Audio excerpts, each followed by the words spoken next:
আগের দিন বাজারে গিয়ে মাসের বাজারটা করে নিয়ে এসেছি, মুদি বাজারটা। এখন সেগুলো সব স্টোর করে রাখছি। তোমরা অনেকেই দেখলাম রুম ট্যুর চেয়েছো। আমি না এখনও পর্যন্ত সবটা গুছিয়ে উঠতে পারিনি। আস্তে আস্তে সবটা গুছিয়ে নিতে আমার সময় লাগবে। আর এই অগোছালো ঘরের ট্যুর দিতে ঠিক মন চাইছে না। তাই ঘরটাকে মনের মতো করে সাজিয়ে গুছিয়ে তারপর না হয় তোমাদের একদিন রুম ট্যুরটা দিয়ে দেবো বা হোম ট্যুরটা দেবো। তোমরা অনেকেই কমেন্টে লিখেছো আমরা বাড়ি ছেড়ে এখানে থাকি কেন। এখন এটাও আমাদের বাড়ি কিন্তু। আর আমার শ্বশুর শাশুড়ি মাঝে মধ্যে এখানে আসে, আমরাও ওখানে যাই, তো আমাদের যাতায়াত লেগেই আছে। তাছাড়া এখানে আমরা কাজের জন্যই থাকি। স্বাগতা ঘোষ বলে আমার একজন ভিউয়ার্স আমাকে বলেছে, দিদি তুমি কোন ইউনিভার্সিটিতে পড়তে?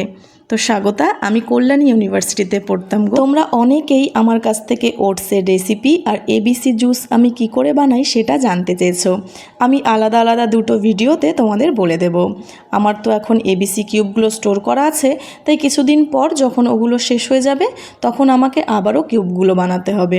তখন তোমাদের সাথে শেয়ার করব যে আমি কিভাবে এবিসি জুসটা বানাই। আর খুব তাড়াতাড়ি বেশ কয়েকটা ওটসের রেসিপি আমি তোমাদের সাথে শেয়ার করব, যেভাবে আমি ডেলি বানিয়ে খাই বা যে রেসিপিগুলো আমার জানা আছে। কেমন দেখো, কথা বলতে বলতে কেমন আমার সবটা গোছানো হয়ে গেল।